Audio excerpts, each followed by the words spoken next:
Praise God. A very good morning to all of you. Thank you for coming. And God has got some beautiful words of truth to help us to go through this journey where there is warfare every day, different kinds of issues, different kinds of situations and relationships that cause pain and hurt. And we go through this storm victorious. Praise God. Like just now, Kevin said his own life experience that at his father's funeral, this hymn was sung. In the hospital, when he was there and he was going to the surgery, he heard the same hymn, and at once the mind started saying, "Get prepared." So, our mind is the one where the real battleground is, and when our mind is captivated with negative thoughts, it makes us slave, and we will never be able to reach the potential that God has installed in each one of us. So let's pray and ask God to help us understand He is the Creator and He loves us. He has called us, He has chosen us, He has a purpose in each one's life and assignment for each one. Father, we thank you, we praise you. As we are gathered here this morning, speak to us through the Holy Word. Give us revelation, understanding of those people who lived a life like us. They were just like us. But when they discovered a relationship with you, they discovered their call, they discovered their assignment, and these ordinary people did supernatural things in life and became such a great blessing in the kingdom of God. In the same way, Lord, as we are gathered here, each one is unique, each one is special, and each one has been created by you with love. So speak to us your word and make this teaching absolutely easy to understand so that our thinking is changed, our minds are renewed, and we apply these truths, these examples, these testimonies in our own life and experience that life that you came to give us in abundance. We thank you, we praise you for not only teaching us, giving us wisdom and knowledge, but also confirming what we are learning now with accompanying signs and wonders. We thank you and we praise you for this. In the glorious name of Jesus, amen. Amen. Hallelujah. Hallelujah. So we see in the Bible, the heroes in the Bible you see, they were not perfect people. I think the pathway is blocked over there. Yeah, no problem. Yeah. The way has been made. You'll have to squeeze in. Praise God. So, what we see in the Bible is there are people who had different situations, like Joseph is sold by his brothers as slave. Abraham in his old age has been called by God to leave his father's house and go to a place and the address he doesn't know. Noah has been asked to build an ark because it's going to rain and destroy the whole earth. David is called as to be a king, a shepherd boy, but his own friend Saul is out there trying to kill him. So everywhere you see, these people had crisis. And this crisis were not meant to kill them, but this crisis were meant to change the direction of their life. I just came going to Augustine's son's house, and he gave me a fruit to eat, figs, and I ate it for the first time, uh, a fresh fig. I've always been eating dry figs. Praise God. Now, does those figs come throughout the year, brother? Or they are seasonal? And now a person who plants a tree, fruit bearing tree, he always likes to see when will the fruit come. And it comes in season. In the same way, our life has got different kinds of seasons. Some of the people, they find their seasons don't change. Years have come, years have gone, but they are still in a crisis and they begin to wonder, God, I'm praying so much, when will my season change? Come on. Some people, their seasons were so good and one fine day there was an accident or there was some tragedy and the season changed and everything turned into a crisis. So today the Lord wants to teach us that whenever there are seasons and you keep praying, seasons change when a person begins to put faith. For example, every time you see a person is sick and Jesus is around and that person gets healed. So when that person got healed, the season of sickness is gone and the season of health has come. Is that right? But when the season of health has come, Jesus always said to that person, it was your faith that changed the season of your life. Is that right? Yes. He never said, I came and changed your season. He said, I've come to give you life. And to give life, Jesus was preaching and teaching. And as he was preaching and teaching, people who heard his teachings had to make a decision to change their thinking. And the ones who changed their thinking from what they were taught to what Jesus is saying, when they followed the instruction, that following the instruction was their faith and that changed their season. So you also might be sitting here and having some seasons which are extremely stormy, some are extremely hot. You have been going through it for years and you have been trying your best to change the season. And today Jesus wants to say to you that season will change when you exercise your faith. Praise God. Right. Hallelujah. Now when I say faith, at once the mind says, hey, if I had no faith, I wouldn't have been sitting here.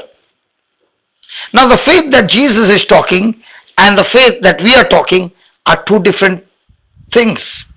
The faith that we are talking is based on sense knowledge. And the faith that Jesus is talking about is word knowledge. Let me give you an example. Jesus had a great time preaching the word and he began to share with the people about a parable called Sower and the Seed. There was a great crowd there. And when he was alone, the disciples and a few others came to him and said, we could not understand this parable. And that's the time Jesus said, to you has been given the power to know the mysteries of God.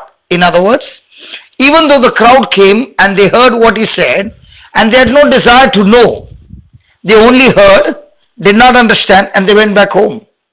So to them, the power to understand the mystery of God is never given because the treasure of heaven has to be searched and researched. And these were the people who stayed back and asked Jesus, can you tell me what did you mean with this parable? And Jesus said, because you have stayed alone, because you have stayed and you are asking me, to you has been given the power to understand the mysteries of the kingdom of God. A person who has no thirst for Jesus or a relationship with Jesus, he can read the Bible and he can understand the Bible with his mind and still get nothing. And a most poor man or an uneducated man or a most illiterate man can be seeking a relationship with Jesus and he can understand the Bible in a very unique way from his heart to heart. So when he opens his mouth and starts speaking, faith comes out and faith does supernatural things for him. Praise God. Praise God. Hallelujah. Hallelujah. So surely everybody seated here wants to change their season. Come on.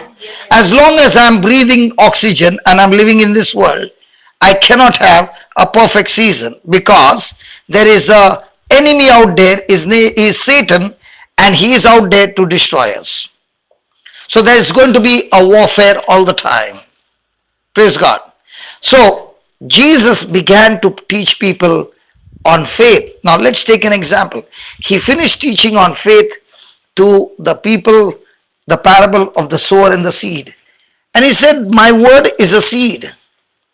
And when my word hits the ground, and the ground has to be a good ground or a fertile ground, where there are no stones, where there are no thorns, but a fertile soil. Then that seed, when it connects to that soil, that seed is so powerful, it brings a harvest of 30, 60, and 100. But if that same seed hits the soil, where the soil is no good, then that seed has no power to produce the harvest. Hallelujah. And he gave 4 kinds of soil. The first one are those who hear the word but do not understand how the system works. So they go back home because it did not make any effect to them because they don't know the system, and the seed is lost. That's the seed that fell along the pathway. The second one, he says, are the seeds that fell along the stony ground, are those who come and listen to the word, but as they begin to live by the word, there's going to be opposition, there's going to be persecution, there's going to be all kinds of things coming against the word of God. And when that happens, the person is no longer operating by faith, that person is operating with bitterness and offense. So in our everyday life, we have from God personal practical training to practice the word of God. So when God wants to take somebody to his destination, he will always use relationships. In the same way, when Satan wants to destroy you and turn your season into a crisis, he will also use relationship. So in every relationship, the question is, am I going to walk in strife, bitterness, unforgiveness? Then I am a person who studies the Bible, prays, goes to church, I am very religious, but yet I cannot produce the fruit because I am no longer operating by faith, but I am operating with my senses, and my senses and my emotions are ruling over me, and my decisions are wrong. Praise God. Augustine, if you don't mind, can I use your example, brother? You won't get offended, right? Oh, okay. No, I have to ask first, please. Because I'm asking you because somebody else might get. No, because if I take all the offense, I get my credits. Praise God. Okay. So the reason is he put GPS and he put this address.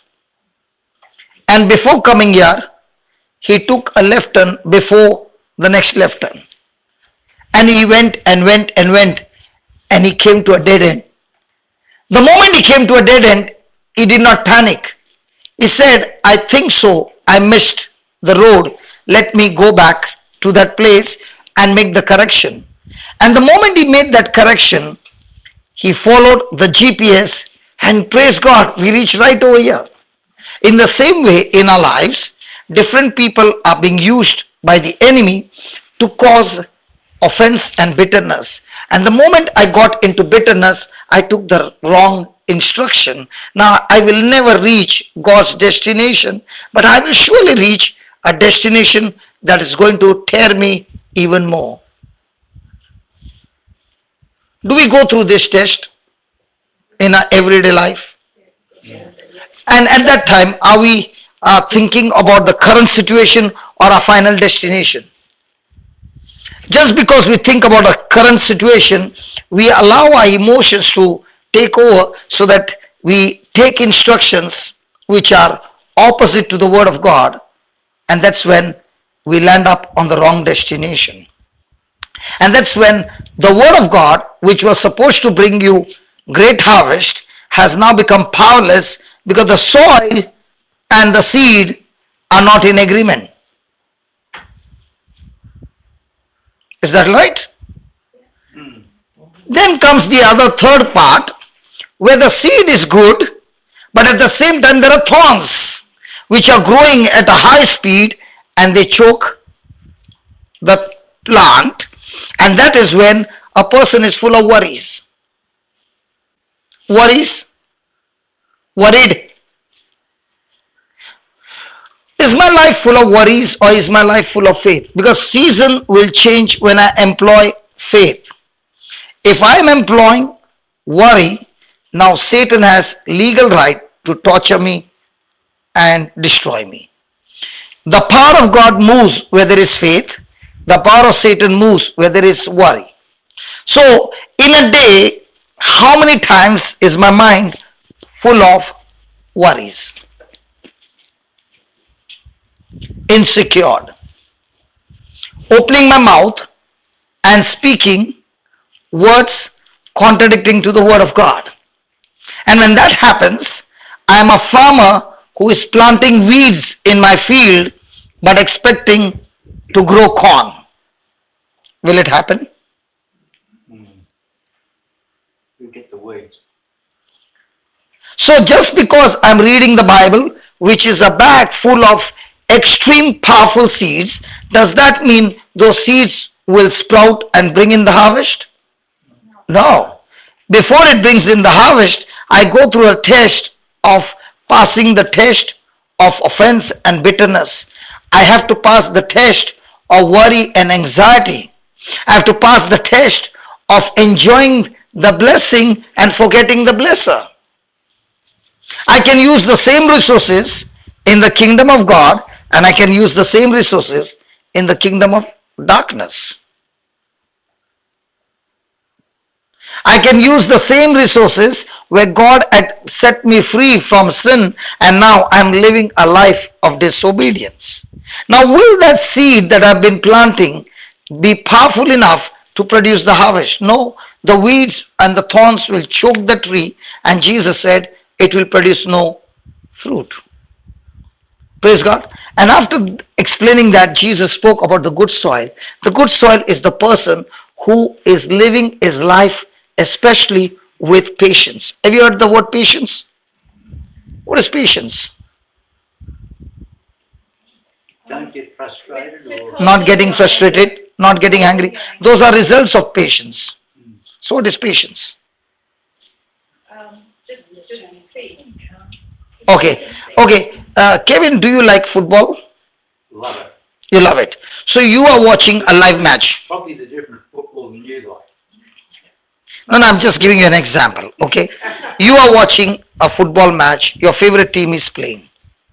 You don't know the score, and it's going on and on and on, and your team is losing. You are frustrated. But the last 10 minutes, your team scored 3 goals and your team won. You saw the match live. Okay? Now the same match, you are watching the highlights. Do you have the same pressure? No, Why not? because you know the result. In the same way, when a person is believing in God's word, he knows the result, that this seed is powerful enough to bring me the result.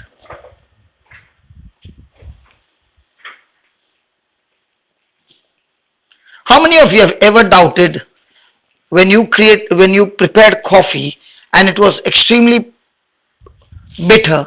How many of you doubted if I put a right quantity of sugar and stir it, the coffee will still be bitter? No, Leave it there, ain't it will always become sweet. That's the natural law. In the same way, a person who understands the scriptures, he knows when I plant the seed and follow these instructions, I already know the end result. And before the result can come, the enemy is going to strike me. And that's the time the person is patient. Means what? Because he has the right knowledge, his emotions have not changed, His thinking has not changed. He's still having the same focus, irrespective of change of situation, change of comments. Now, here's a camera. This camera can pick up all of you. But I've got my choice. Out of the whole thing, I can zoom only a small part which I want to take. The wide angle can take everything. So when a person is with patience, he is not focusing on the wide angle, he is focusing on only one thing, and he is not being moved irrespective of everything changing in the room. So how do you know what's your future? I know my future by what I focus.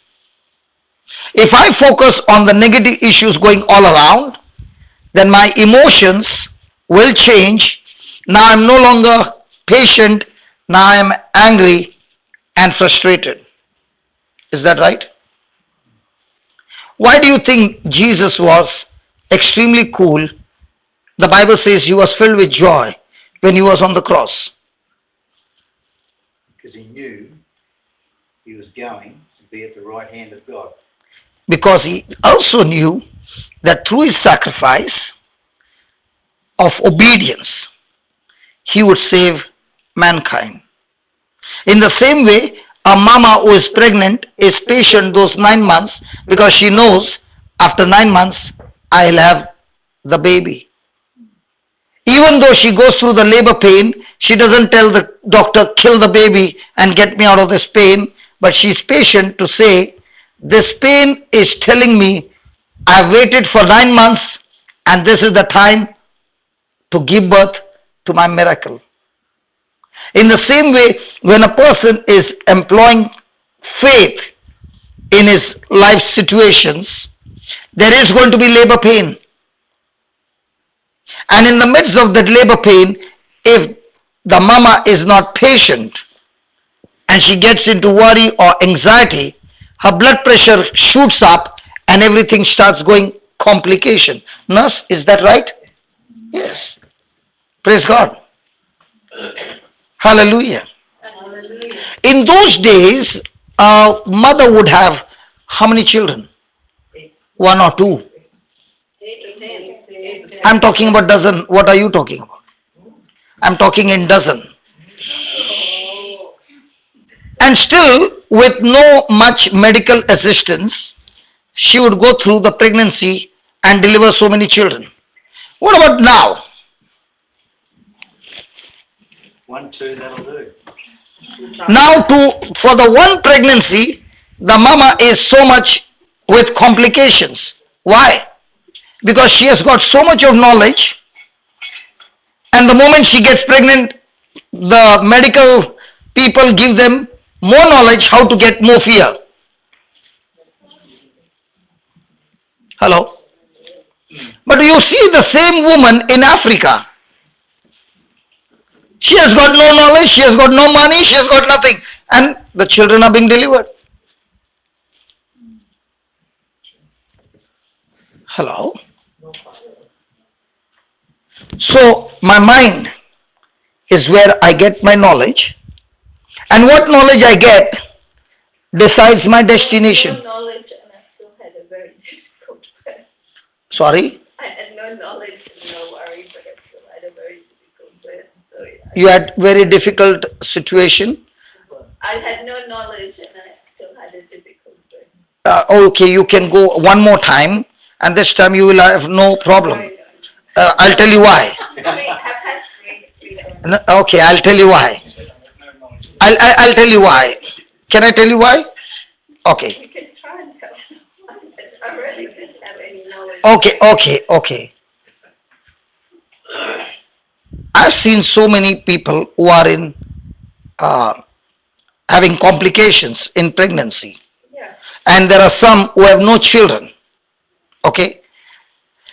Will faith change their season? Did Jesus say your faith has changed your season? Hello? Yes. Yes. So to get that faith, the Bible says when Jesus hung on the cross, How many of us see Jesus hanging on the cross is cursed by God? Nobody. But that's what the Bible says. He took our curse. See, when somebody says, God gave me this sickness, God has never given man sickness. The only man he gave sickness was his son. When he took our sin, our sickness, our curse, our rejection, our shame, our guilt, our everything negative, and put it on his son Jesus. So the Bible says in Galatians 3:13 that Christ has redeemed us from the curse of the law. For the Bible says, for the scripture says, everyone who hangs on a tree is cursed by God.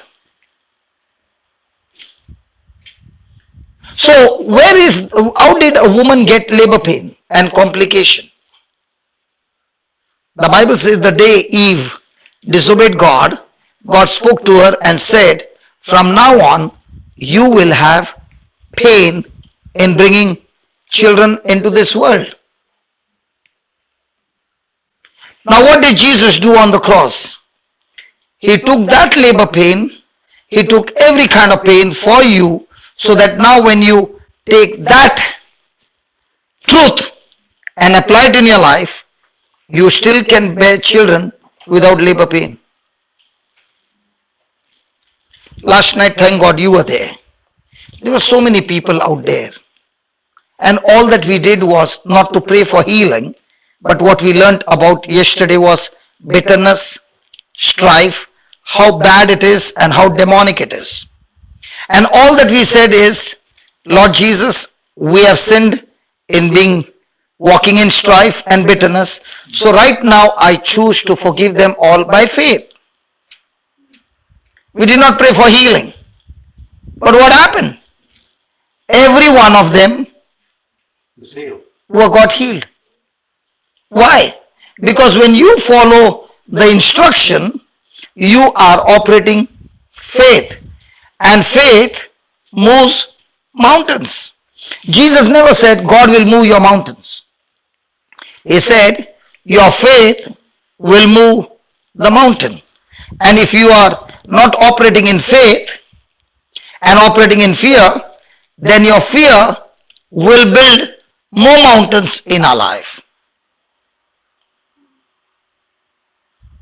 So this scripture called Galatians 3:13 and 14, I have seen so many women where medically they were unfit to bear children, believing that scripture and imagining that that person is already pregnant. The person begins to speak, Lord, the curse of barrenness in my life has been nailed on the cross. And according to your word, I have Abraham's blessing. And Galatians 3:29 says that because I believe in Jesus, I am a descendant of Abraham. And if I am a descendant of Abraham, God promised Abraham that from now on, you and your descendants shall multiply.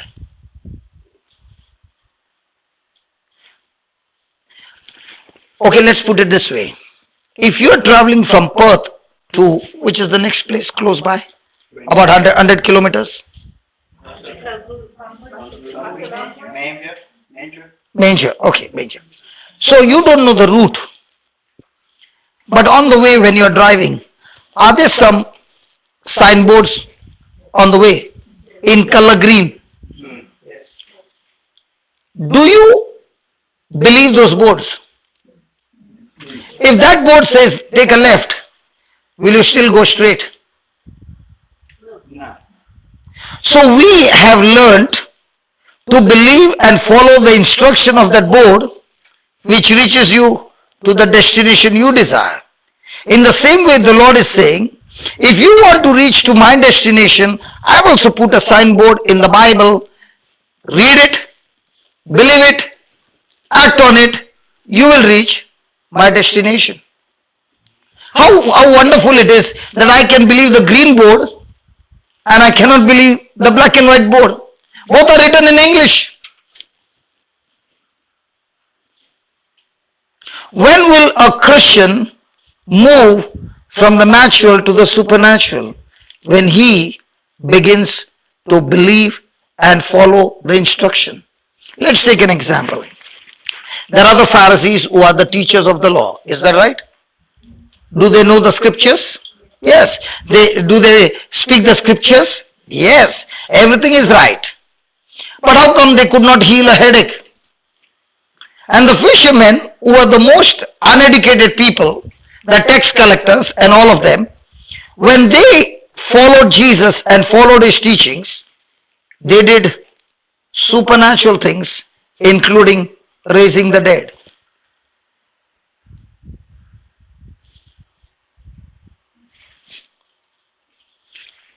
Just because I say I'm a Christian, will the power flow?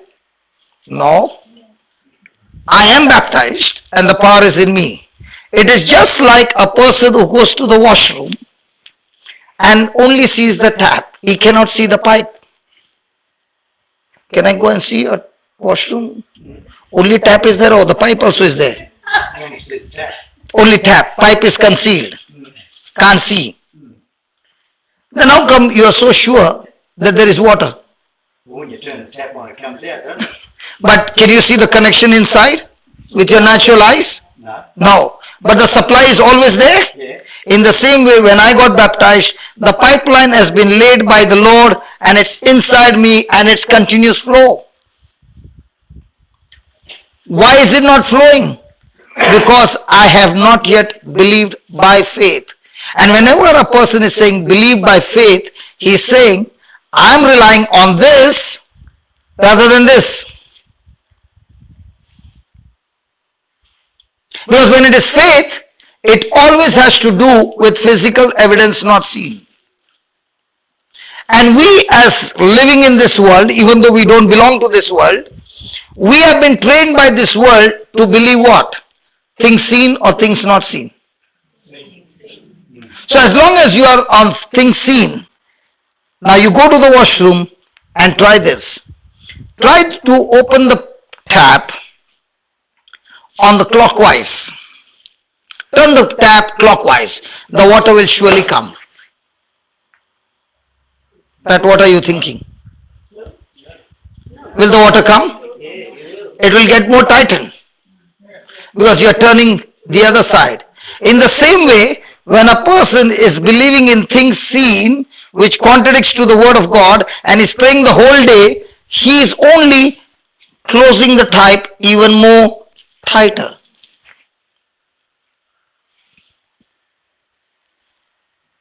So when a person is saying, I've got faith in God, the next question would be, what scripture are you believing in? No, I'm not believing in a scripture, but I have faith in God. Will it work? That's why you find Jesus, after healing Jairus' daughter, raising her from the dead, casting out demons from a demonic man, the woman with the issue of blood getting healed, he is so excited he has come to his own hometown and he's teaching them. Now did these people agree with him? No. So did Jesus not heal or he could not heal? Could not. He did not heal or could not heal? Could not. Why he could not? Because God word is loaded with power, but I need to respond to that word with my action. And if my action is going in the opposite side, is my tap going to be opened or get more tighter?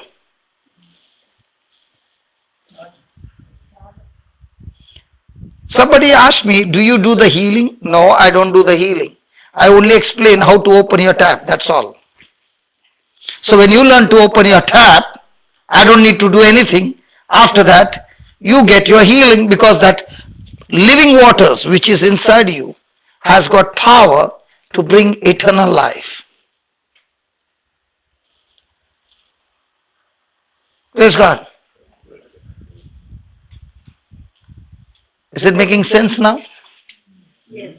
So most of the time, are we on word knowledge faith or sense knowledge faith?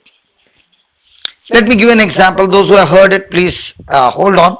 Give others a chance, okay? Supposing I have $10 and I spent $7 on a poor man buying lunch for him. And I'm so sure that poor man is not going to give me $7. I spend it on him. How many dollars will I have? You're good in mathematics. What about the husband? He agrees with her all the time. What about this side? How many dollars will you have? 3. Everybody is saying 3. Give them a chance. Everybody is saying 3. Now, you gave me the answer 3 is because that's what I believe, that's what I've learned, and that's what is the knowledge, and that's what I've practiced. Is that right? But now when you're operating in the kingdom of God, Luke 6:38 says, when you give, it shall be given unto you, good measure, pressed down, shaken together, running over, shall men give into your bosom. Now, there are two faiths. One, which the world has trained me. Second one, which Jesus is telling the crowd. Which one do we believe? Jesus. So if it is Jesus, then every time, are you looking for opportunities to give the resources for the benefit of somebody, or you are all the time thinking, how will I get the benefit? Your lifestyle begins to change based on what you believe. My actions, my words, my decisions are always based on the knowledge that is running in my mind. Now when I said what is patience, you said getting angry or getting bitter. The reason is, at that time, if the knowledge process is not the word of God, okay, then I will get bitter. So a person will say, if that is so, how can a person operate when somebody is irritating me? Okay, let's read 1 Peter 3:9. 1 Peter 3:9. So do we want our seasons to change? Yes. So let's say a season you are in the office and somebody is irritating you and even falsely accusing you and you lost your job. Now what would be the response? Anger. Somebody here? Is it that you will be silent like you are not responding? Your response will be silent? Come on, there will be some action. What will be the action, brother? I wouldn't hit them. Sorry? I wouldn't hit them. I'd be angry. You will be angry and even hit them. No. Not hit him, but only be angry. Will you come and discuss with your spouse? Yes. Will your spouse tell you it's okay? Or she might put some more fuel? She might come with me. Okay, now we will see how you can employ faith and change the situation into victory. 1 Peter 3:9. Yeah, brother, read, Neil. 1 Peter 3:9. Not returning evil for evil, Not returning evil for evil, or revealing for reveling, or insult for an insult, but on the contrary, but on the contrary, blessing, so repaying with a blessing. Then, knowing that you were called to this, knowing that you were called to this. So if anybody is saying, I'm a Christian, what's your calling? When people do evil to you, you are supposed to turn back and bless them. Okay, then knowing that you were called to this, that you may inherit, that you may inherit or work hard. inherit the blessing. Inherit or work hard. Which one is better, inheriting or working hard? Hello, which one is better, inheriting or working hard? Inheriting what? Blessings. The blessings. Okay. Now, what is the meaning of the word blessing? Let's go and see what is the meaning of the word blessing. Because I want to inherit what? Blessing. Do you want to inherit blessing? So, what is blessing? God's favor. Huh? God's favor. Excellent. Something more? Excellent. So, is your car a blessing? Your house, Yes. your job, your spouse. Yes. That one came first. Yes. Your bank balance, Yes. your health. Yes, I have my health. Okay. Your children. Yes. Okay. Now. No hard feelings, okay? We are just learning. Now we'll read Genesis 1:22, and then I'll ask you the same question, and let's see whether you give me the same answer. Which one is better to get the definition, the Bible or the world's dictionary? Not necessary. The Bible meaning and the world dictionary are the same. So let's go and see in Genesis 1:22, what does God mean by the word blessing? Read it, please. Genesis 1:22. Yeah. And God blessed them, saying, And God, bless them, and God, bless them. then saying. So hold on, brother, go slow. God blessed them and then said, saying, yeah, Be fruitful and multiply. pause. If God is saying be fruitful and multiply, can they do that without a blessing? He's already blessed me. Come on, that's the first time he's blessing. He has just created man, and the first thing before he can speak something, he blessed them and then said, be fruitful and multiply. So fruitful and multiply is the result of what? Blessing. So what is blessing? The root, which will produce fruit of multiplication and being fruitful. So is blessing the empowerment of God to bring God kind of result? Let's take an example. You are a very good man, but the blessings of God is not on you, the favor of God is not on you. Now whatever you're doing is turning into a disaster. Why? There is a power called curse that is bringing destruction in your life. Do you have gravity? Can you see it? No. But is it there?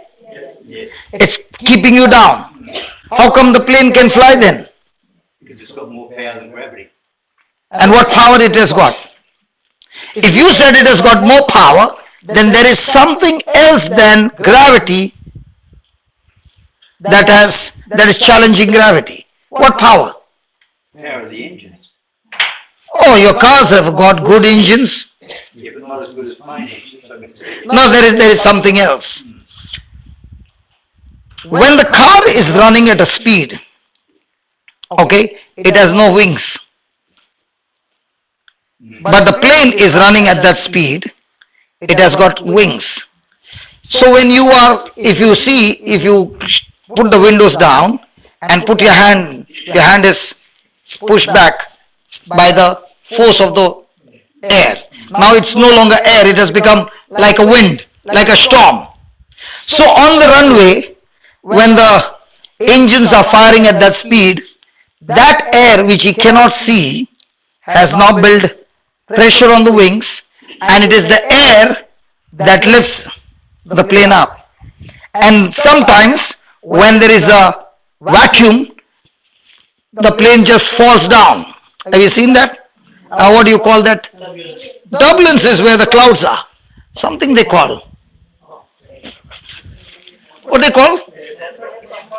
Air pocket. And that's the time the plane looks like it's gone out of control, and suddenly you get the jerk. Have you seen that? Clean air. So it's the air. Now, what if the pilot goes at that height and then he shuts off the engine and he says, I'm so high. You'd be high, all right. So you mean to say when he switches off the engine, the gravity starts working? No. The gravity is constantly pulling, but because the engine are constantly pushing, it's high up there. In the same way, we have got a law of faith. When God said He blessed him, that's the time God activated a power called faith, which is beyond human strength. It is supernatural, it is divine. Are you following? And because of that power, whatever the person is doing now, he is able to bring God's goodness or God's divine manifestation everywhere he goes, because he is blessed. Now the same man who was blessed receives the knowledge from Satan. Okay? And he says, if you eat this fruit, you shall become like God. You will know the good and the evil. Now, here is God giving him knowledge by speaking words. Here is Satan also giving knowledge by speaking words. Which one did Adam accept? What Satan said. The moment he accepted what Satan said, the same power of faith which was supposed to do supernatural got reversed, and another power got activated called fear, and blessing turned into curse. And when curse got activated, his relationship with God was cut off, his health was cut off. Instead of life, death came, sickness came, disease came, sorrow came, guilt came, everything changed because the power working in him got changed. So who decides to on the ignition called blessing or curse? God gave him knowledge, the ignition was blessing. Satan gave him the key and said, believe me, and he chose to believe Satan and acted on it. Curse got activated. So in a life, if I am activating curse, will curse in the long run produce extreme destruction in my life?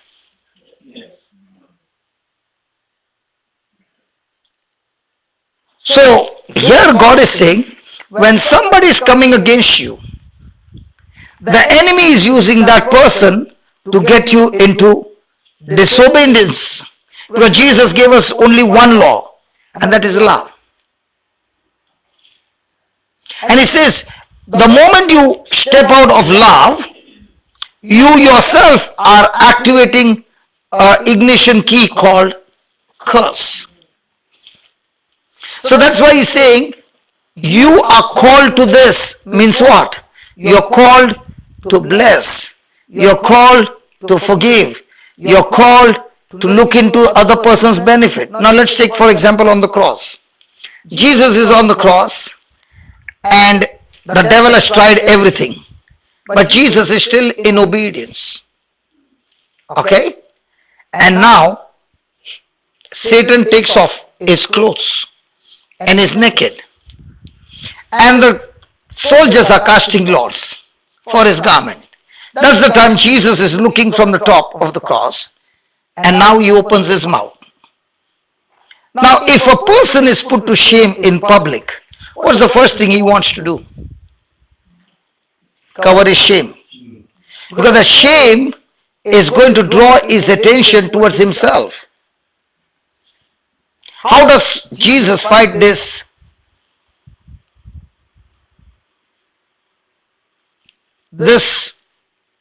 powerful scheme of Satan to get his attention on himself?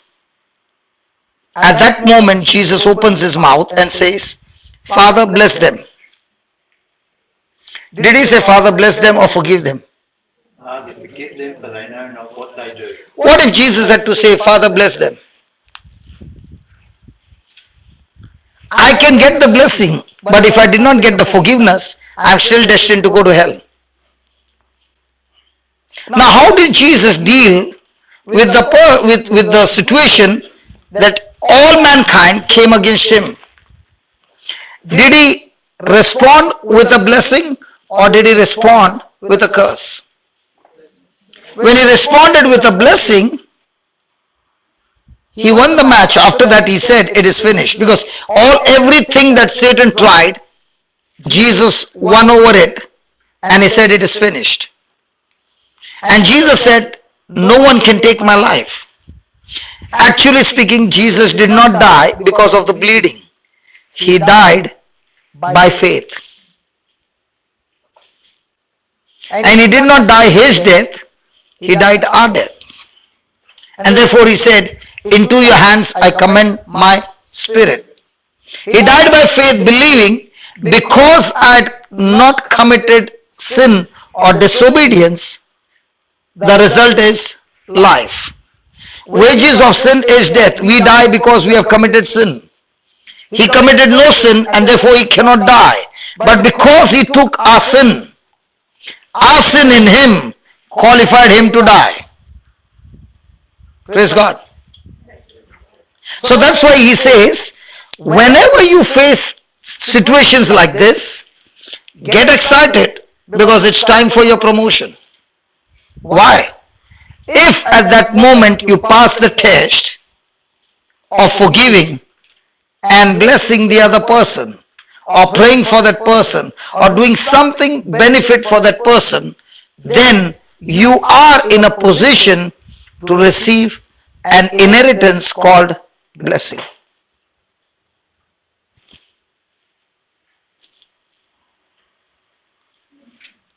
Let's take some example.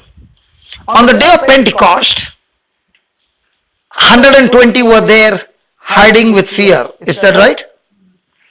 The Spirit of God came, tongues of fire came, and Peter came out and began to preach. After the preaching, in the 3rd chapter we find Peter has gone to the temple and he sees a man born crippled from his mother's womb. Does Peter say to him, I don't have silver or gold, but what I have I give to you. In the name of Jesus, rise up and walk. Is that right? Did the man walk? No, he did not walk. It was when Peter and John grabbed his arm and lifted him up, the power of God came and he got healed. Now for that healing purpose, was Peter and John arrested? Yes. Were they questioned? Yes. Did they change their belief? No. Were they beaten up? Yes. Did they rejoice in that or did they curse those people? They rejoiced and said, Lord, we thank you so much for giving us the boldness and the strength to face this and suffer for you. Now after that, were they the same? No. The anointing on their life began to multiply and multiply and multiply. In the same way, in our lives, I can never be spiritually frozen. Either I go up or I come down. So the more the opposition, now what about St. Paul? When he went through persecution and opposition, how did he respond? Fighting back, retaliating, or all the time forgiving and praising God? Now was Paul, every time he faced a trial, was he excited?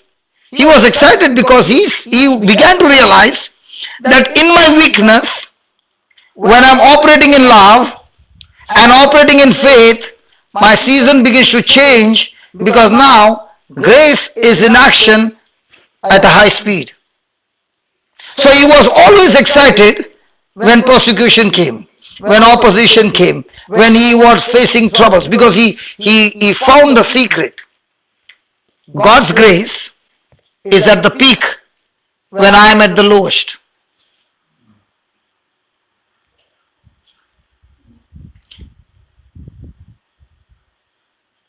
So in us is that tap which is in the washroom where your counsel is supplying the water. In the same way, in our spirit is a tap where there is a continuous flow of the Holy Ghost. And the Lord is saying, in the midst of those trials, if you can turn around and bless those people or whoever is coming against you and start doing good, then you yourself will open the tap and the power to do good will flow from the tap. But the tap will not open until I make a decision to forgive. But the power to forgive will not be yours. The power to face the persecution will not be yours. The power to get beaten up and still continue the mission is not yours. It is of the Lord.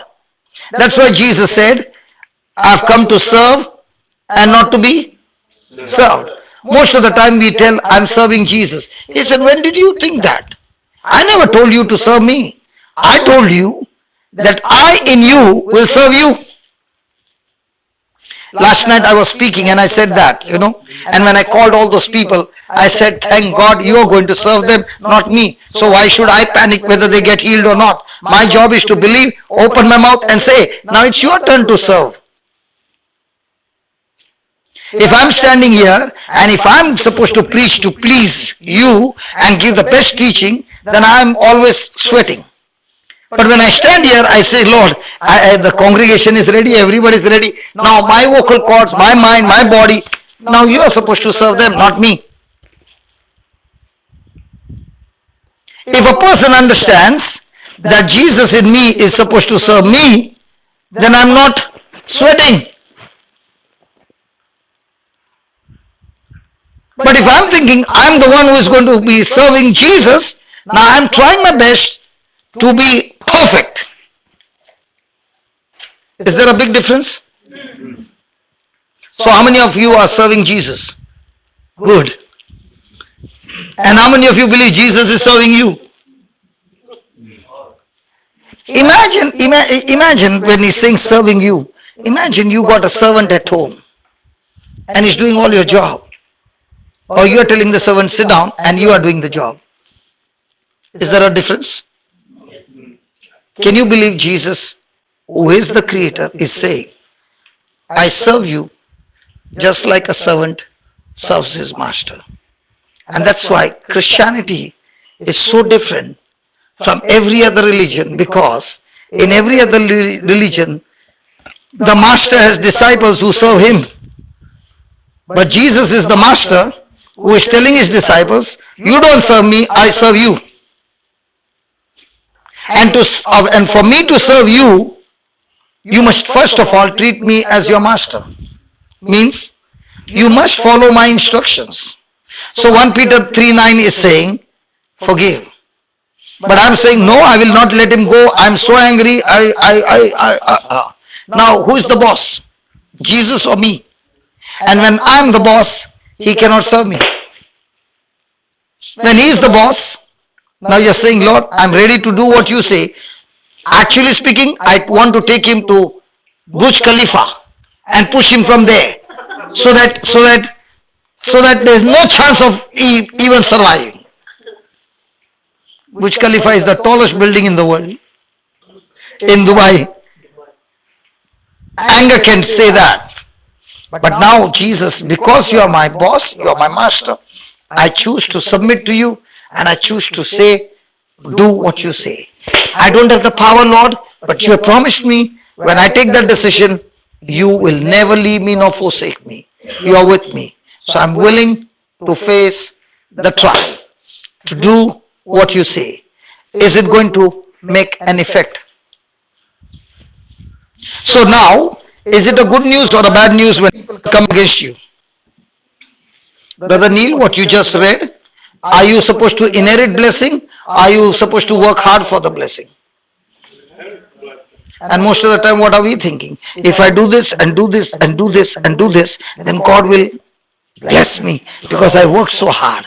In the kingdom of God, you don't get blessing because of you working hard. You get blessed because He worked hard for you. So most of the time, do we look at what Jesus did on the cross or what I'm doing? What we're doing. That's where the problem is. If you keep looking at what He did on the cross, you inherit everything from God. That's why it becomes a big issue when the healing session begins, because we speak only 2 or 3 lines, and by the 3 lines, the person gets up and starts walking. You were there when that 91-year-old man walked. Yeah? Now, at the end, he walked like a soldier. Yeah. Now, a person who will be standing there will be saying, that's all? And what did he learn? That in old age you will be green and fresh. Were you there, Neil? No. This 91-year-old man, he is, and even when the healing was about to take place, the beloved wife, the loving wife, was building up his faith. No, she wasn't. She was opening her mouth and saying he got 5 clots on his brain. And when she said 5, I said, I don't want to hear one word. And I screamed because she would have short-circuited his faith. He had 5 clots in his brain, and that's why his legs are not moving. And I said to him, listen, the Bible says in old age you will be green and fresh. If God said you are green and fresh, you say I'm green and fresh. And he kept saying I'm green and fresh. Now, imagine a person looking at him. When did you become green? The green and fresh is his imagination. How a plant is green and fresh. And as he kept saying, might be 7 times, 6, 7 times. And I said, now do you believe what you said? Say, yeah. So I said, stand up and walk. The wife is giving him a stick. I said, don't you give him the stick. And he started walking. And by the time he finished, he was marching like a soldier. And you know what? When he left the church, he used his stick. Sorry? When he left the church, she handed him his stick and he had it in his hand. The wife is very good in building up his faith. She didn't know what to say. You say the place where brothers sat down. Because what he is believing and what she is saying is reminding him of the 5 clots and not what the word of God is saying. So many a times the loud one dies faster because of the loud one. Giving faith or giving negative faith. The doctor said, why do you say the doctor said? Why don't you say what Jesus said? If the person is going on teaching what the doctor said, will the season change? But when the person comes and starts listening to what Jesus said and begins to renew his mind what Jesus said, has faith been employed? Yes. Will faith change the season? Yes. So every day we have so many situations. Do we employ faith or sight? Unfortunately, not with sight. Neil, you are so different from everybody here. Because they are all from Australia, you are only from Malaysia. How come you are so different from us? So you got to change from sight to faith. I'm just joking, brother. Praise God. Hallelujah. So let's take some examples from the Bible to see how the seasons have changed. Can we? Okay, let's go to 2 Kings chapter 6 and see there are 2 men over there, and let's see how a decision changes the final outcome. 2 Kings chapter 6 verse 8. Yes, brother Neil, please help me. Can you please read it? Has anyone got it or just me? 2 Kings 6, Neil. Don't trouble him, he's already under pressure. I am. He's already under pressure. Don't trouble him even more. Yeah. Now the king of Syria. Your voice is not too loud to reach over there. Okay. Louder back. Okay. Now the king of Syria was making war against Israel, Okay.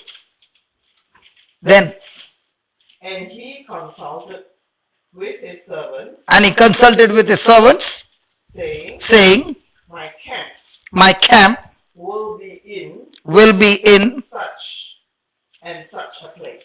my camp will be in such a place. Okay, then, And the man of God sent to the king of Israel, the man of God sent to the king of Israel, saying, saying, "Beware that you do not pass this place." so the man of God told the king of Israel, do not pass this way, be aware. Then, For the Syrians are coming there. so the Syrians were hiding and they were waiting for the king of Israel to come over there and suddenly attack him and finish him. Then Then the king of Israel sent someone to the place of which the man of God had told him. Thus he warned him, and he watchful, and he was watchful there, not just once or twice. So the king of Israel, because the man of God said that, he was extremely cautious. He did not pass by that way, and that's how he saved himself from being killed. Then what happened? And therefore the heart of the king of Syria was greatly troubled by this thing. And he called his servants and said to them, "Will you not show me which of us is for the king of Israel?" So when this thing happened again and again, the king of Syria began to realize there should be somebody who is giving out my secrets. So he called his servants and said, who among you is the traitor who is going and telling the king of Israel all my plans? Then, And one of his servants said, "None, my lord, O king, but Elisha the prophet, who is in Israel, tells the king of Israel the words that you speak in your bedroom." praise God, this man of God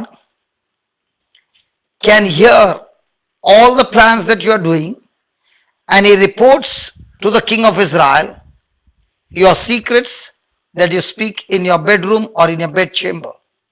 Now, who would be the greatest enemy for the king of Syria? The king of Israel or the man of God Elisha? Okay, then, So he said, "Go and see where he is, that I may send and get him." And it was told him, saying, "Surely he is Dothan." so now the king wants to kill first Elisha. So he's saying, go and tell me where he is. And the servant says, he is in a place called Dothan. Then, Therefore he sent horses and chariots and a great army there. And they came by night and surrounded the city. so when they were sleeping, he sent for one man of God, the king of Syria sent what? An army with horses and chariots, and a great army came by night and surrounded the city. Now comes the real fun. Praise God. Yeah, 15. And when the servant of the man of God arose early and went out, there was an army surrounding the city with horses and chariots. And his servant said to him, "Alas, my master, what shall we do?" So now, did the servant talk to the army out there? No. Did the army talk to the servant? No. Did the servant come and speak to his master? Now, did he speak faith or fear? Read that again. The same one? Yeah. 15. And when the servant of the man of God arose early and went out. There was an army surrounding the city with horses and chariots. And his servant said to him, Alas, my master, what shall we do? So is the servant speaking faith or fear? Yeah, what shall we do? Now, did anybody talk to him? So how come he got into fear? From staying the palm. So does your eyes communicate to you? Do they give you messages? So did the eyes give him some good message? Did the eyes tell him this army has come to congratulate the gift that your master has?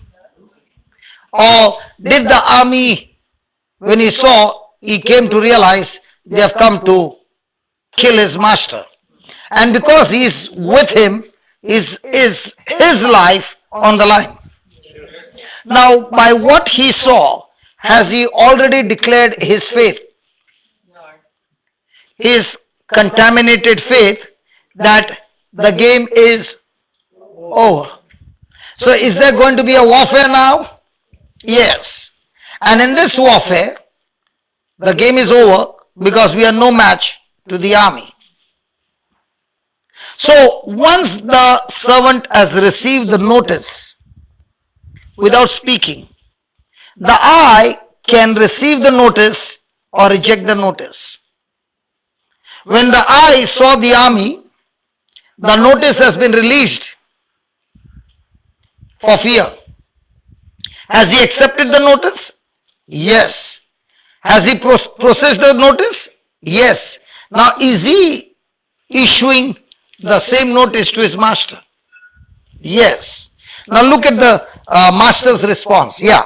So he answered, Do not fear. So he answered, the master answered, do not fear. So is the process going in the mind of a servant and the process going in the mind of the master the same? Is the situation the same? The situation also is not the same because the servant is not on the hot seat, the master is on the hot seat. They have come to get him there. So who is in a worse situation, the servant or the master? The master. And yet the master is saying, do not fear. So is the master focused on what he is seeing or is the master focused on what he is believing? So read that again. So he answered, Do not fear. Do not fear. For those who are with us are more than those who are with them. What? For those who are with us are more than those who are with them. He is so depressed that he's gone crazy. He has forgotten counting.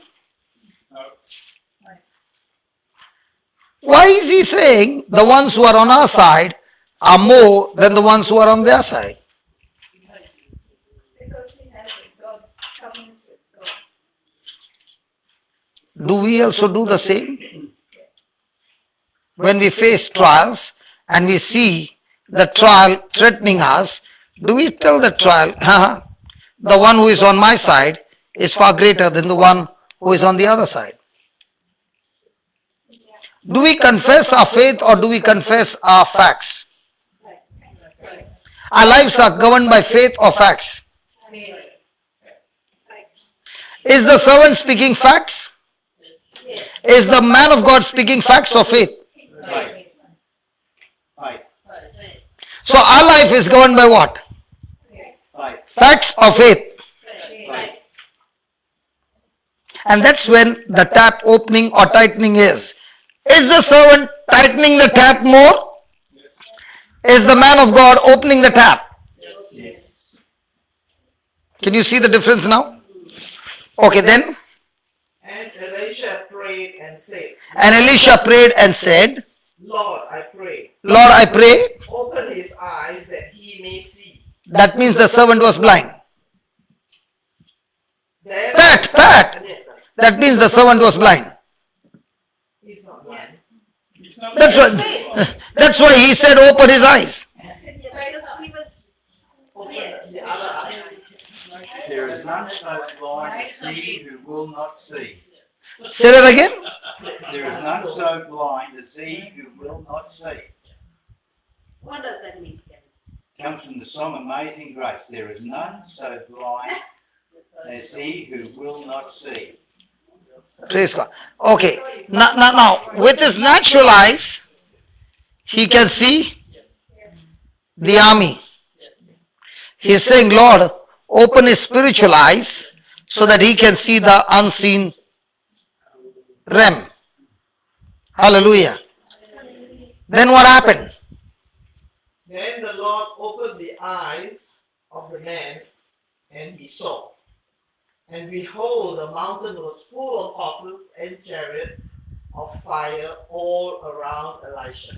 Now, this was in the old covenant that the angels with horses and chariots were surrounding the mountain or surrounding Elisha. Come on, Pat, you read it. Yeah, surrounding Elisha. So if that was in the old covenant, what about the new covenant?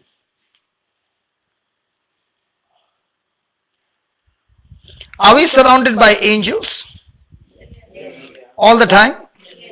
Do we believe? We're all angels ourselves. Hmm? We're all angels ourselves. They are all angels themselves. If you say, Kevin, if you say you are an angel, you load yourself from what God has created you. Because God has only created man like him, not the angels. The angels are lower than man, according to the word of God. That's why God speaks about man as his children. And angels are supposed to serve us. In Hebrews 1:14 he says, God has sent his angels to minister to those who are to inherit salvation. So when you say you are an angel, you are saying, God, I do not agree that you have created me in your likeness and image. Angels are not created in the likeness and image. Man is created in the likeness and image. Then how come the angels are powerful and I'm not?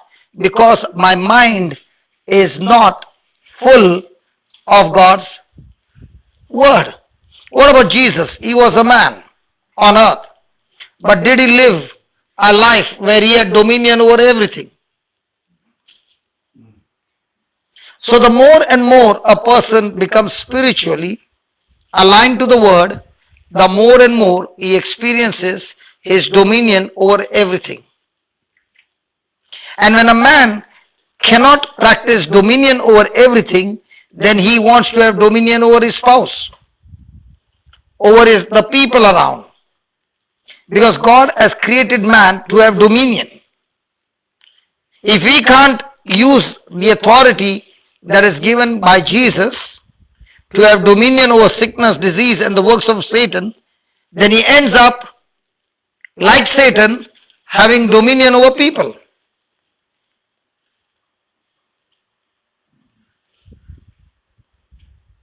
That's why Jesus had dominion over all things, but he never took dominion over his disciples. In fact, he said, I have come to serve you. So a person who is spiritually sound, he is all the time looking at opportunities to serve others rather than thinking about himself. He is more God-centered and other-centered, but never self-centered. But a person who has no dominion, he is not God-centered or other-centered, he is always self-centered. So read that again. And Elisha prayed and said to the Lord, Lord, I pray, open his eyes that he may see. Then the Lord opened the eyes of the young man, and he saw. And behold, the mountain was full of horses and chariots of fire all around Elisha. Then, And so So when the Syrians came down, So when the Syrians came down, Elisha prayed to the Lord and said, Elisha asked everybody to pray for him. No, he prayed. Elisha, Hey, what are you reading? Back. Elisha prayed to the Lord and said, Elisha prayed to the Lord, or Elisha asked everybody to pray for him? no, Elisha prayed to the Lord. Elisha. So can we pray, or we need to ask everybody to pray? We pray. We could do it. It's not wrong when you ask everybody to pray, but it is very, very good when you realize that God has given you the authority, you the power to stop the storms of your life. Then Elisha prayed to the Lord And said, and said, strike these people. strike these people. I pray with blindness. I pray with blindness. And he struck them with blindness according to the word of Elisha. Now, the big question, did God do according to the word of Elisha? Yeah. Yes. So in the midst of my crisis, will God do according to the word coming out of my mouth? Yes. So in the midst of the crisis, do facts come out or faith come out? Facts. So will now things turn in your favor or against you? Against. If it's facts, then it's against.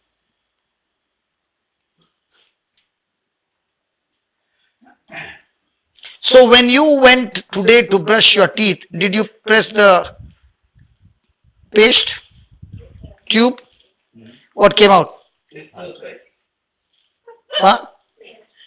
Paste. What if you put it on the floor and stamp it under your feet? What will come out? Paste. So how do you know what is in you? Under pressure, under crisis, under storms, what comes out is what you have prepared all these years.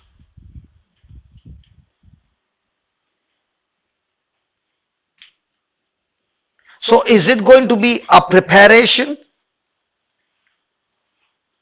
Now when there are no crises, is it easy to prepare myself?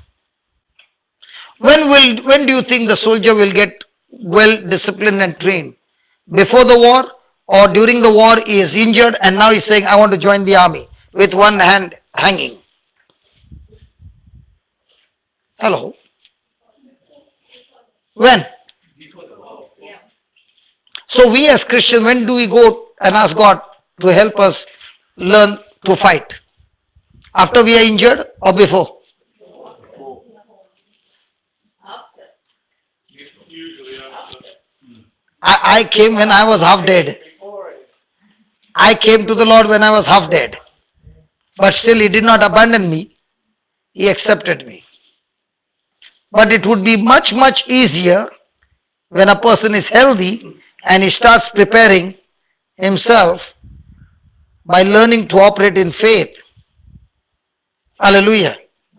What if Elisha had not spoken, strike them with blindness? Would God move? That's the system in the kingdom of God. God does not move until man opens his mouth. Now you'll say why? Because it's in the system. Genesis 1.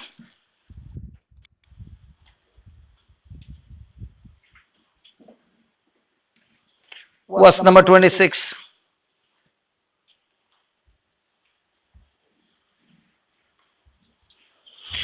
Yes, somebody read it.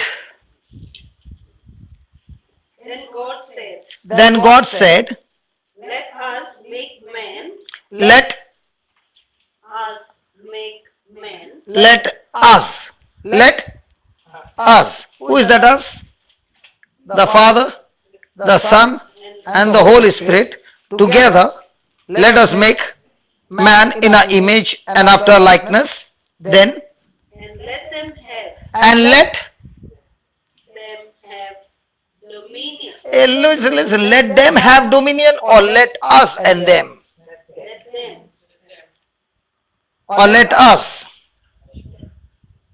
So us created man, and when he created man, everything around man was in his power, and yet he said, Man, I love you so much that everything that you see on this planet Earth, I give you authority and dominion over all my creation. So God, who is infinite, all powerful, by his own words, has set boundaries and said, I give you this dominion and I will not interfere in your affairs.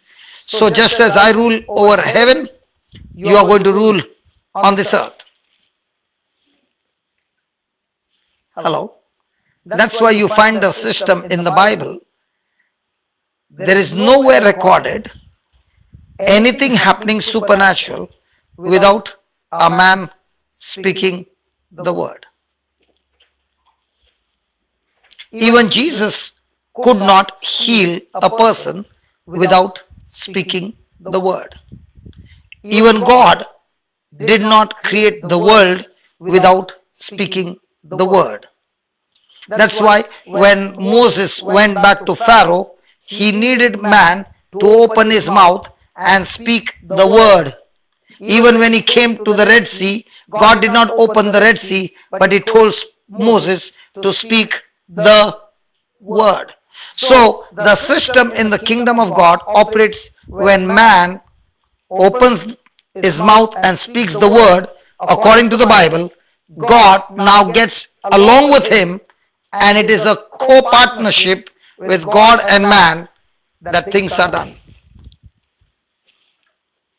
So now do you understand the greatest weapon that you have is your tongue? And all that the enemy has to do is use your five senses and make you speak words which are facts. And if he can teach you to speak facts every day, he will torture you till the last breath of your life. And once the person understands the system of the kingdom,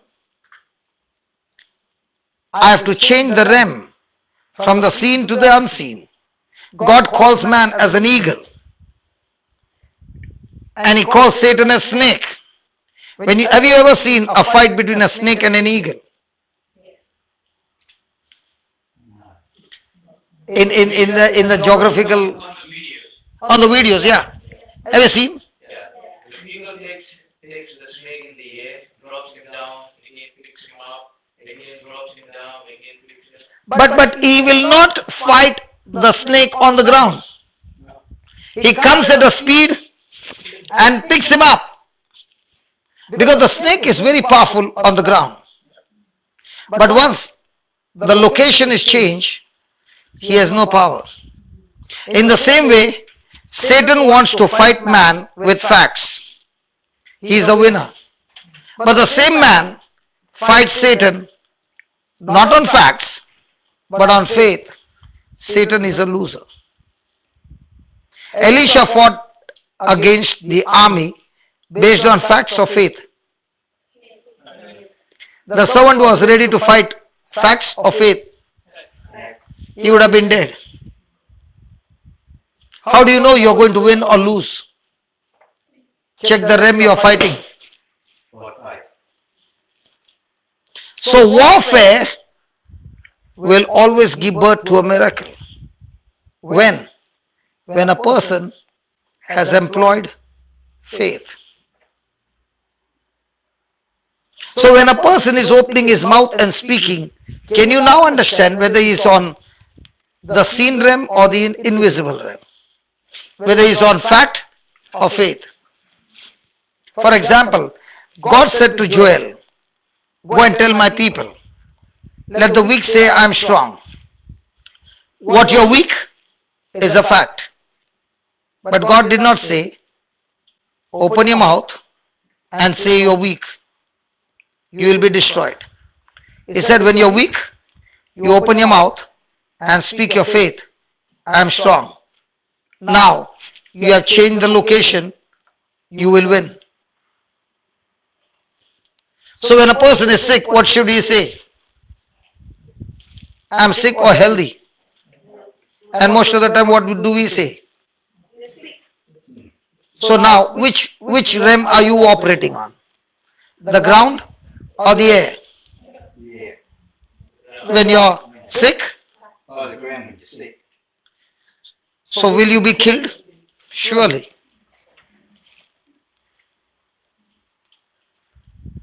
Are you understanding the system? This light is good, but if I take off the bulb and put my finger there, You're dead. so have I followed the system?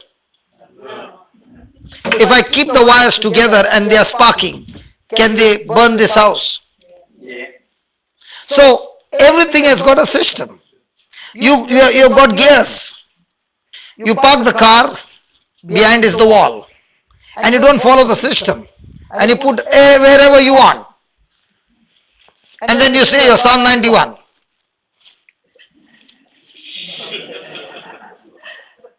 And then press the accelerator. And then call up the company and say, I had desired the car to go in front, but it went and banged the wall behind. There's something wrong in the car. Or was the problem with the car or the system? Usually the driver. Yeah, the system, operating system. In the same way, God is saying, I'm the one who manufactured you. There's nothing wrong with you. It's only the operating system, because you have been living in this world and this world is giving you a lot of news, a lot of knowledge from the television. Have you ever watched a television?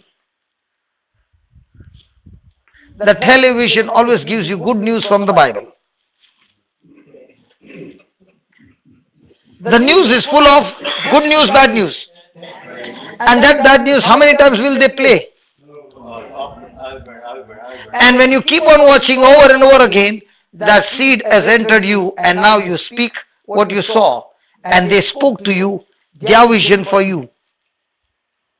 But the same person is watching a television called the Bible, which is talking about God's vision for you.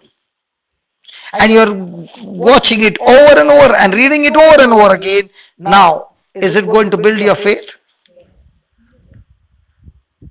And when you're watching the same bad news and the news comes that in Perth an infection has come, and there's a latest news, the women are being disappearing. From the last 3 days, about 80 women have disappeared after going to church. They never came home. And you are going for mass early morning. Last night news, you heard that. Now are you looking all around?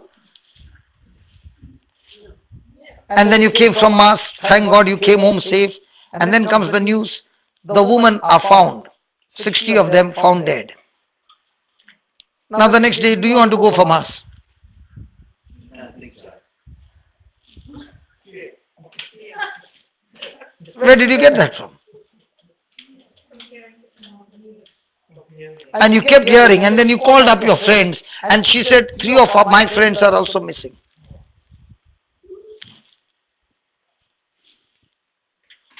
For example, somebody is in the hospital and a prayer group comes and prays. And then they say, what's the symptom? And the person says, in the morning I have fever, afternoon no fever, evening a little fever, but the whole night I'm shivering. And one of them say, I understand what you're saying. Just 3 days back, okay, I was praying for the person having the same symptom. Just 3 days back. And we prayed for him. Last evening was the funeral. Don't worry, we'll pray for you as well. But for you, we'll fast and pray. Now what that person has said, is it going to build your faith? That's why many a times when people come to the hospital, they'll say, how man, your eyes are so dark, man. They look so weak, man. That poor fellow is just rising up. God. You look so pale, man. Hey, you have lost so much weight, man. This really happened. That's why I'm saying. This lady was in the hospital for depression. And she used to be a preacher. She was a preacher. And she went into depression because the husband did a wrong choice of investment and lost all the money. So she was in the hospital with depression, and the team members came. And I was not in the team, but know that she is a very powerful speaker. So they are the team, and I'm standing at the side. And one lady started, "You look so pale, man." All that. Yeah.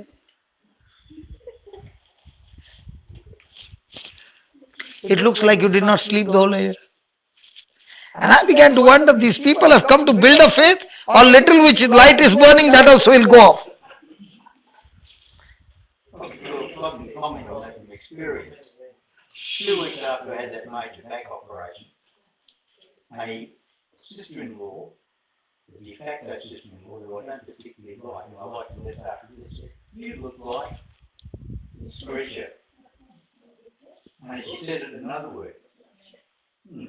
That's it. You look like what, Kevin? Yes. That's what she said. And I thought, that's bloody lovely, that is. And I thought, for a person who's in the medical profession, that was a bloody dumb thing to say.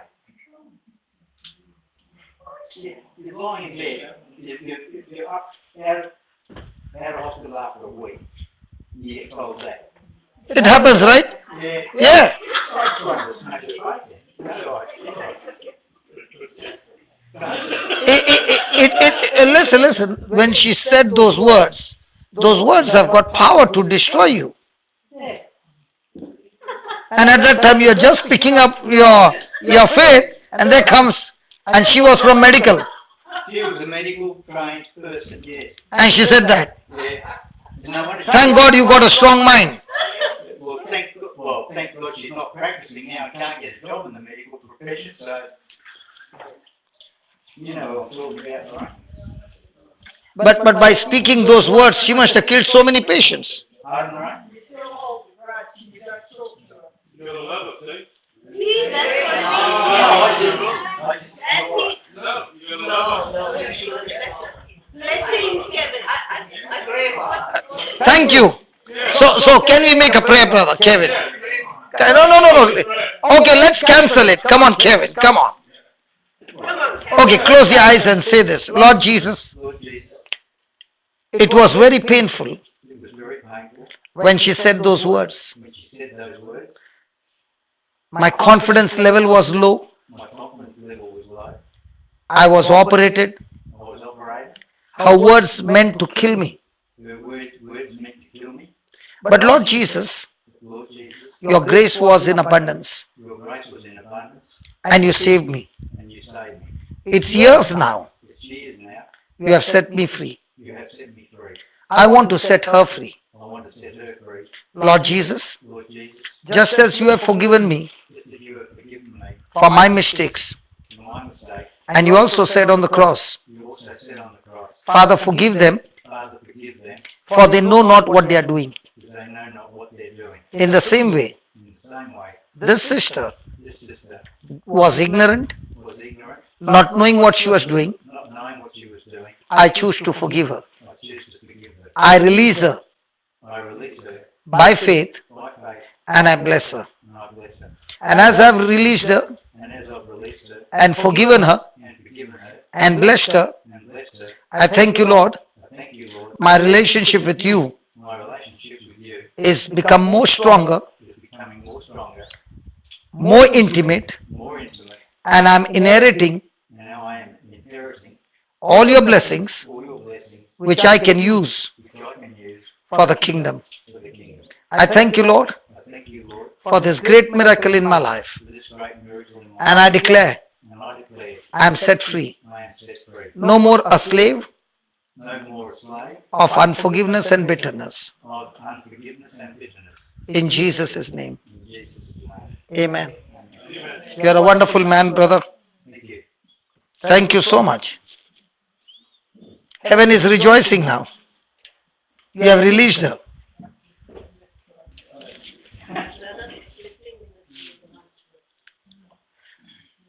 Thank you, Jesus. Thank you, Jesus. You can just write down one line for this.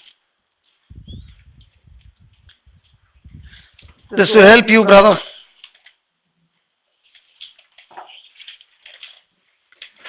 God never consults our past. God never consults our past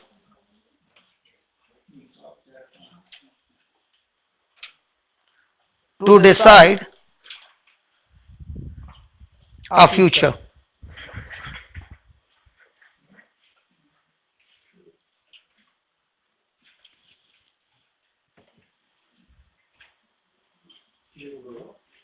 To decide our future.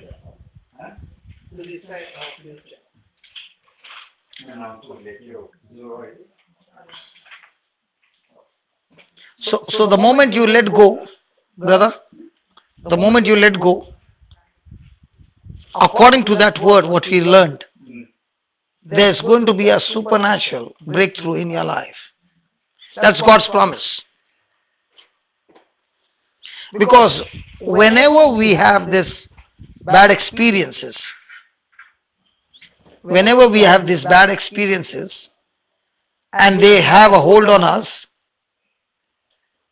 they become our masters and we become the slaves. So today, you released her and you broke the chains of slavery and you are set free. And you do it with a decision to forgive. Praise God. Hallelujah. Look at Saul. He was a murderer. He killed so many Christians. But the day he met Jesus, he chose not to remember his past, and therefore he says, my hands are clean. So when he says my hands are clean, that looks like the biggest lie. But you know what Saul is saying? My hands are clean because the one who killed was Saul. I am no longer Saul. I am Paul. So when you become Paul, now you will discover your calling. I was in the gang fights. So I come from a very bad background. My past is extremely, extremely evil. But what I saw in Jesus is the moment I let go of my past, He opened my future. That's the good news. The moment I let go of my past, I employed faith in that situation, my season changed. I had lost everything in life, but when I put love and forgiveness at the top priority in my life, God restored not only what I lost, but much more than that. I'm not talking only about the wealth, but everything. Congratulations. Praise God. So, does anybody need some healing before we close? Can I pray for somebody who's not here? Yeah, we'll first start with those who are here. Okay. Okay, I'll give you the chance. Yeah, come. Yeah, one at a time we'll take. Yeah, you are surely not Indian. Yeah, from which country? Vietnam. Praise God. Tell me. Suffer of incurable disease. I have suffered of autoimmune disease. It's very hard to treatment. So Okay, what are the symptoms? the white blood cell Is dying. no, it reduces Okay. the antibiotics when my Okay, brain okay, not okay. when it is try to Okay, close your eyes and say this. Lord Jesus, Lord Jesus, I thank you for teaching me I thank you for teaching me when I apply faith when I apply in my situation, in my situation, my seasons begin to change. my season to change. Even though medical report says, Evil one, evil, even though even though the medical report says even though America's there is no cure, no cure, but yet I choose to believe but just ask you to believe your word, your word, which says which every sin of mine every sin of mine, every sickness of mine, every sickness of mine, every curse of mine. every curse of mine. Lord Jesus, Lord Jesus, you took it into your body. you took into your body. Your body was wounded, Your body was wounded, and by those wounds, and by those wounds, my body is completely healed. my body completely healed. My body is completely healed. My body is completely healed. By the wounds of Jesus, By the wound of Jesus, my health is restored. my health will be restored. I've spoken my faith, I spoke of my faith, and this faith and this faith has worked a miracle in my body, has worked a miracle in my body. and all my test reports And what? and all my medical test reports And all my medical reports have changed in my favor. have changed in my favor. In Jesus' name, In Jesus' name. amen. Amen. That's what you got to keep saying, that by the wounds of Jesus, I am completely healed. I have one more to ask you to pray for my sister. She who work suffer of the diabetes and is very Okay, very Lord Jesus, touch a sister and every member of a family. Let every one of them get into the Word of God and experience your kingdom victory over their lives. In Jesus' name, amen. Okay, come next.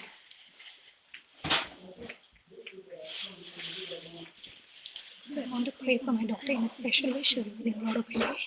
She's got, Losing a lot of hair. okay, We've tried everything. okay. Say this, Lord Jesus, you give life to the dead. Give You gave life to Abraham, life to Abraham. to Sarah's womb, To Sarah's womb.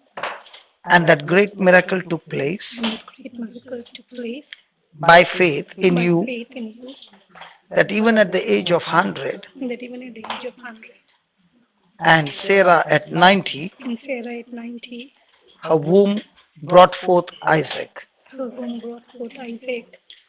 The same power of faith Same power of faith has destroyed that infirmity has destroyed the infirmity in my daughter's body, in my daughter's body.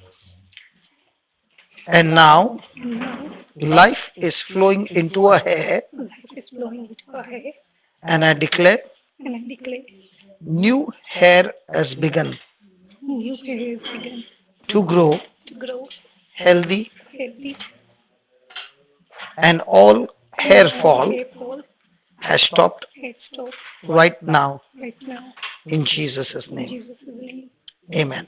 Amen. Romans 4:17. God gives life to the dead. So you keep on saying, God, I thank you in Jesus' name. The blood of Jesus is on the scalp, Yes. and all hair loss is stopped, and new hair is growing healthy and strong Thank you. in Jesus' name. Yeah. My name is Amber. Hmm. I've got 3 months now hearing loss on my right side and continuous ringing. And they've asked me to do MRI. Okay. And my eyes have become very weak. I used to read the Bible, but now I can't read it. So can I open this here? Yeah. Close your eyes. Loving Father, in the name of Jesus, I speak to this deaf spirit. In the name of Jesus, come out of her. And I thank you, Lord, for recreating her nerve, recreating her eardrums, and restoring her hearing. The ringing be stopped right now. All malfunctioning stop right now in Jesus' name. Amen. Now close this here. Praise the Lord. Now you can hear. No more ringing. The ringing is come Yeah. down. Yeah. Yeah. Now it's not there. It's not there. Lord, just as you touched her ears, thank you that you have touched her eyes. I speak to the optical nerve, the retina, the lens, and all the connections to be reconstructed, reconnected, that the eyes are restored, the sight is restored right now in Jesus' name. Eyes be restored in Jesus' name. Amen. How long you were deaf?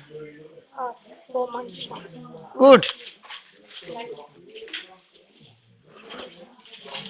Brother, I'm having severe diabetes and my eyes have been affected. My osteoporosis Lord, full body. sorry, Osteoporosis, the joint pain. full body. Okay.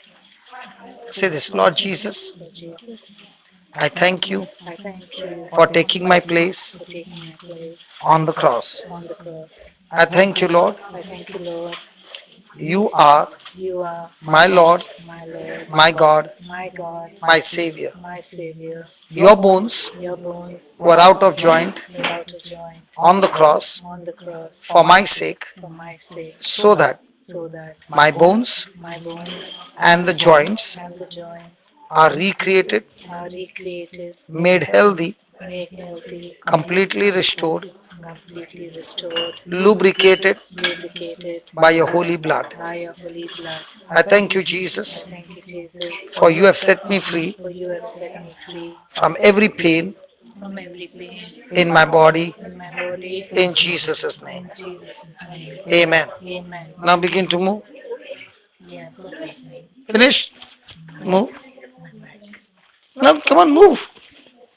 Keep moving and keep saying thank you, Jesus. Close your eyes and keep saying thank you, Jesus. Move harder. Harder. Come on, move harder. Yeah. Now is the pain there? Huh? It's gone. So that's what you got to keep on singing, saying, thank you, Jesus. Yeah. I am healed. Father, just as the joint pain is gone, the bones are aligned, I speak to the pancreas to produce the insulin that brings the sugar level to normal. Pancreas function perfectly in Jesus' name. Thank you for healing her in Jesus' name. Amen. How are you, brother? I'm fine. You are on the camera, is that okay? That's fine, brother. Okay. I got a few problem issues with me, brother. I got arthritis in my knee. My right knee is very bad. My left knee is bearing up with the right knee, so that means my left ear is perforated, but I can hear, but not very little. I got very high blood pressure, and with that blood pressure, creates another problem. So, shall we speak facts or truth? Okay. Close your eyes. Look at Jesus on the cross and say these words to Jesus. Lord Jesus, Lord Jesus, the Bible says, the Bible says, you were made a curse for me you have made a curse for me, for my sake. for my sake. You took all my sin, You took all my sin, all my shame, all my shame, all my guilt, all my guilt, every curse every curse in your body in your body to set me free. to set me free.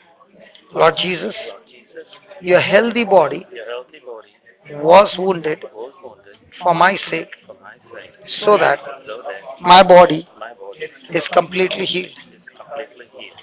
Lord Jesus, Lord Jesus, on the cross, on the cross, your bones were out of joint your bones were out of joint, so that so that my bones, my bones, my joints my joints are completely healed. are completely healed. In the name of Jesus, In the name of Jesus, I curse that arthritis. I curse that arthritis. I cast it out of my body I cast it out of my body. and I speak to my knees, I speak to my knees, my legs, my legs, bones, bones. be strong, Be strong, get aligned, get aligned, go back to your rightful position, go back to my rightful position, be recreated be recreated in Jesus' name. in Jesus' name. My cartilages, My cartilages, tendons, tendons, ligaments, ligaments, muscles, muscles, nerves nerves be healed be healed in Jesus' in name. Jesus' name. Amen. Amen. Now move your knees. Everything gone. The other side. Now both. Finish. Now your ears. Father, in the name of Jesus, I speak to this deaf spirit. In the name of Jesus, come out. And I thank you, Lord, for recreating his ears, reconstructing his ears, his eardrums, his nerves, In Jesus' name. Amen. Now close this here. Praise the Lord. Praise the Lord. Hallelujah. Thank you, Jesus. That's very clear. Father, I thank you as you have healed him. I speak to this heart be restored and the blood circulation flow freely so that the blood pressure and everything becomes absolutely normal. In Jesus' name, amen. Good. You're sweating. In a air conditioned room, you're sweating. Got glaucoma, brother. My back. Back also. Father, in the name of Jesus, I rebuke this infirmity in our eyes, infirmity in our back, infirmity in our body. In the name of Jesus, I speak to these arms, the back be loosed, loosed, finish it, check, Amen. check, check. Yeah, yeah, good. Thank you.